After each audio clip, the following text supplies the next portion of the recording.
She sensed that her time was drawing near, a moment she had awaited for years. It was a blend of desperation, hope, and acceptance of the inevitable that had brought her to this point. Now, in a state of quiet anticipation, she knew her time had come.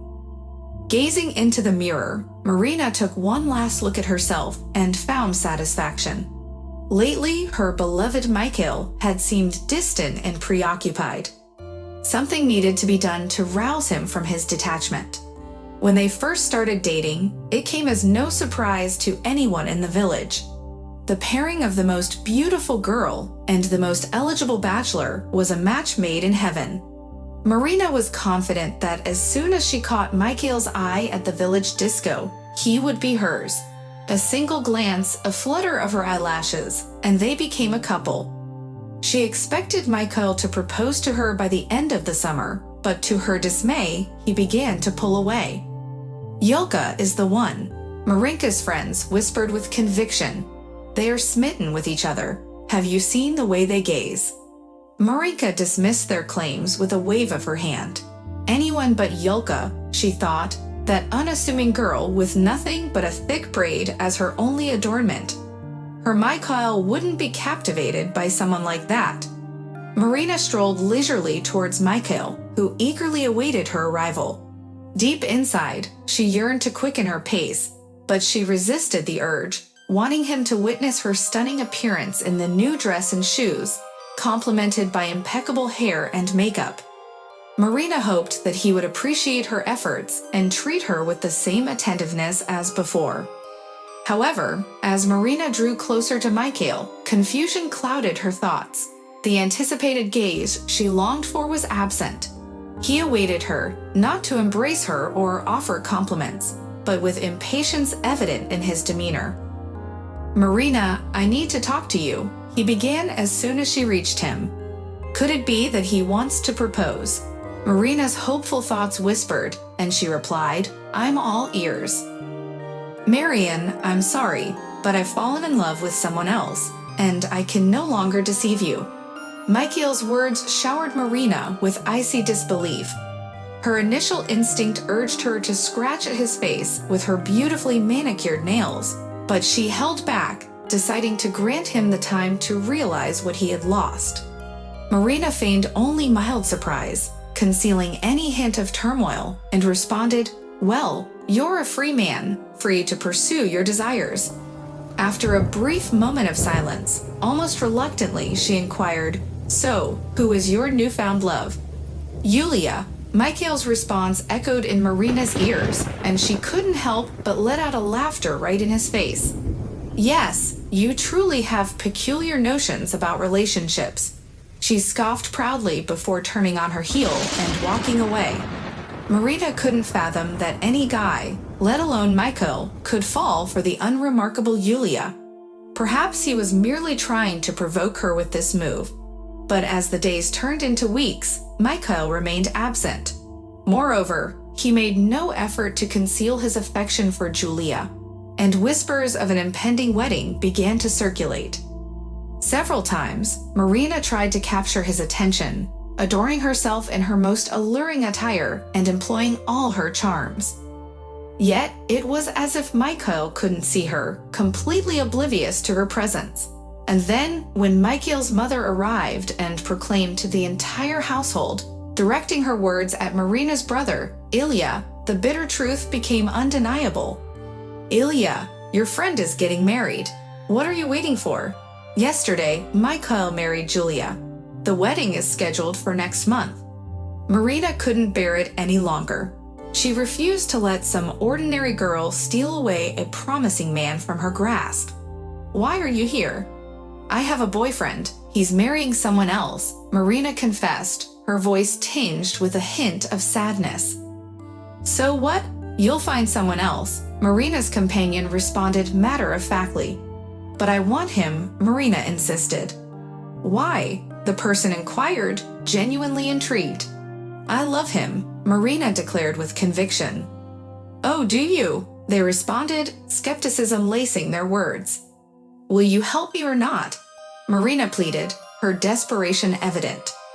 It all depends on whether your feelings are sincere, they cautioned, their tone serious.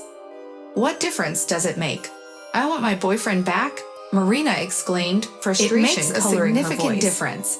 If your words don't align with the true desires of your heart, the consequences could be irreparable. Are you ready for this? They warned, their words carrying weight. I'm ready, Marina affirmed, determination burning in her eyes. She looked after the receding figure. This girl would bring her deliverance. For decades, she had waited for this. For decades, she had regretted that one day she had come here, like this girl, and asked for what she did not want.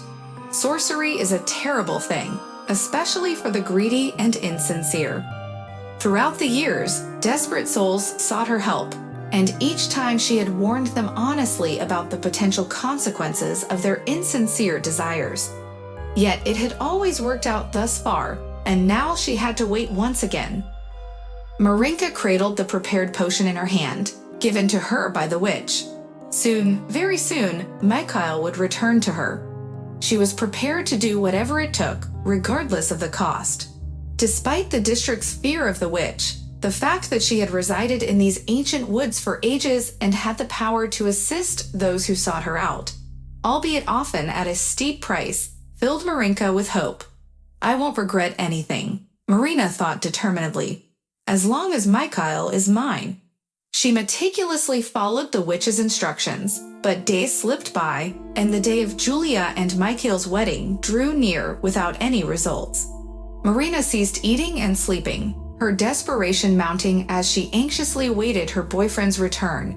But he never came. Now, the entire village celebrated the joyous union of Julia and Mikhail, while Marinka stood hidden behind a towering tree, observing the bliss radiating from the newlyweds. She watched as Mikhail's enamored gaze never wavered from his bride, and her heart sank with each passing moment. Wait a minute, you sorceress, Marinka whispered in despair, her voice filled with anger and determination. She darted into the depths of the forest, a surge of adrenaline propelling her forward. I'll show you what it means to deceive people. How dare you?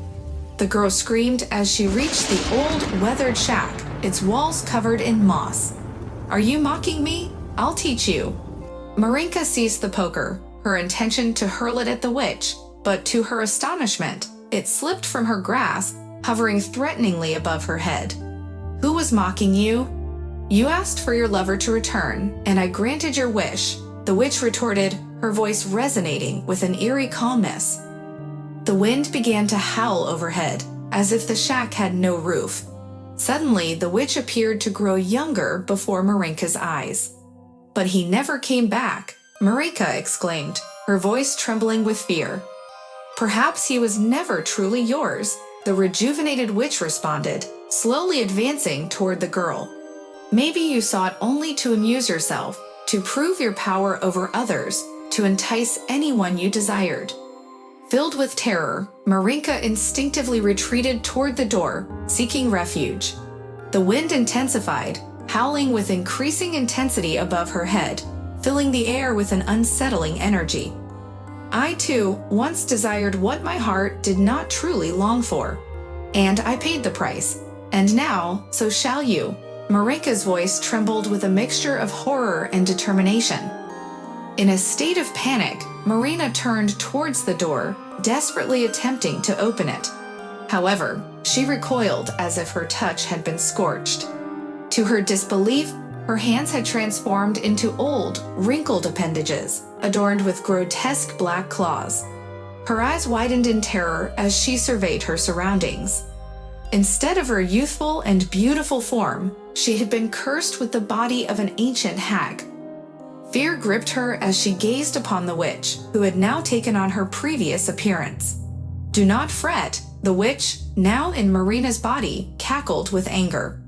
In exchange for your youth, you shall gain knowledge and opportunities that no one else shall possess, and you shall only lose them when you encounter a lost soul akin to your own.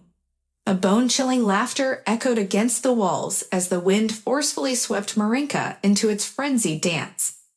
With a wicked smile, the witch emerged from the shack and departed for the village without glancing back. Marinka, where have you been? Marinka's friends pounced upon her. Aren't you interested in seeing Mishka? Why not? I hold no grudge against him. The new Marinka smiled, her voice carrying an eerie calmness. A celebration shall grace my street,